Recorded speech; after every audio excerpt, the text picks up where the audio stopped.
नमस्कार दोस्तों, स्वागत है आपका हमारे यूट्यूब चैनल पर। आज हम बात करने वाले हैं एक ऐसे इंसान की जिनकी असल ज़िंदगी से बॉलीवुड की सुपरहिट फिल्म थ्री इडियट्स का किरदार रंचो प्रेरित था। जी हाँ दोस्तों, हम बात कर रहे हैं लद्दाख के महान शिक्षाविद, इंजीनियर और पर्यावरणविद सोनम वांगचुक की। सोनम वांगचुक का जन्म 1 सितंबर 1966 को लद्दाख के एक छोटे से गांव में हुआ था। उनके बचपन की सबसे बड़ी कठिनाई थी शिक्षा, क्योंकि लद्दाख में बच्चे कश्मीर और जम्मू का पाठ्यक्रम पढ़ते थे जो उनकी भाषा और संस्कृति से बिल्कुल अलग था। इस वजह से बहुत से बच्चे पढ़ाई में पीछे रह जाते थे, लेकिन सोनम वांगचुक ने हार नहीं मानी। उन्होंने अपनी पढ़ाई दिल्ली और फिर श्रीनगर में पूरी की। आगे चलकर वो फ्रांस और अमेरिका तक पढ़ाई करने गए, लेकिन उनका दिल हमेशा अपने लद्दाख की धरती और वहाँ की समस्याओं के लिए धड़कता रहा। लद्दाख लौटने के बाद सोनम वांगचुक ने सोचा कि शिक्षा तभी काम की है जब वहाँ बच्चों की ज़िंदगी से जुड़ी हो। इसी सोच के साथ सन 1988 में उन्होंने चिकमौल यानी students educational and cultural movement of Ladakh की शुरुआत की। यहाँ बच्चों को सिर्फ किताबों के पन्ने नहीं रटाए जाते, बल्कि उन्हें खेती, तकनीक, कला और असली जीवन से जुड़ी बातें सिखाई जाती हैं।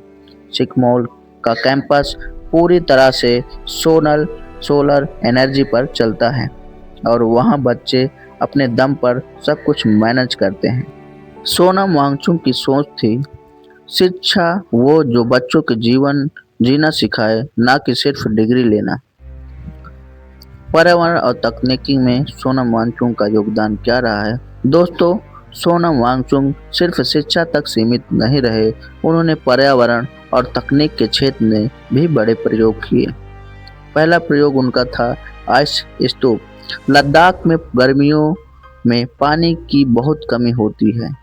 सोनम वांगचुक ने ग्लेशियर का पानी जमा करके उसे शंकु के आकार के बर्फीले टावर में बदल दिया। यहाँ आइस स्टोव गर्मियों तक धीरे धीरे पिघलता है और गांव वालों को पानी उपलब्ध कराता है। दूसरा प्रोजेक्ट की बात करें तो सोलर प्रोजेक्ट। उन्होंने सोलर हीटिंग तकनीक से ऐसे घर और स्कूल बनाए जो ठंडी सर्दियों में भी बिना हीटर के गर्म रहते हैं। पर्यावरण संरक्षण। सोनम वांगचुक हमेशा कहते हैं कि हिमालय बचाना है तो जीवन शैली बदलनी होगी। उन्होंने लद्दाख में क्लाइमेट फास्ट कर दिया ताकि सरकार और लोग पर्यावरण की गंभीरता को समझ सकें। उनके इन कामों को पूरी दुनिया ने सराहा। साल 2018 में उन्हें एशिया का नोबेल प्राइज कहा जाने वाला रोमन मैग्सेसे अवार्ड मिला। इसके अलावा उन्हें कई राष्ट्रीय और अंतर्राष्ट्रीय पुरस्कार मिल चुके हैं, लेकिन सबसे बड़ी बात यह है कि वो आज भी बेहद सादगी से लद्दाख के लोगों के बीच रहते हैं और लगातार नई सोच के साथ काम कर रहे हैं। तो दोस्तों, ये थी कहानी असली रंचो यानी सोनम वांगचुक की। उन्होंने हमें सिखाया कि अगर आपके पास हिम्मत और नई सोच है तो आप किसी भी समाज की तस्वीर बदल सकते हैं। आपको सोनम वांगचुक की ज़िंदगी की सबसे बड़ी प्रेरणा क्या मिली, हमें कमेंट में ज़रूर बताएं। और अगर वीडियो अच्छा लगा तो लाइक और शेयर और सब्सक्राइब करना मत भूलें। धन्यवाद।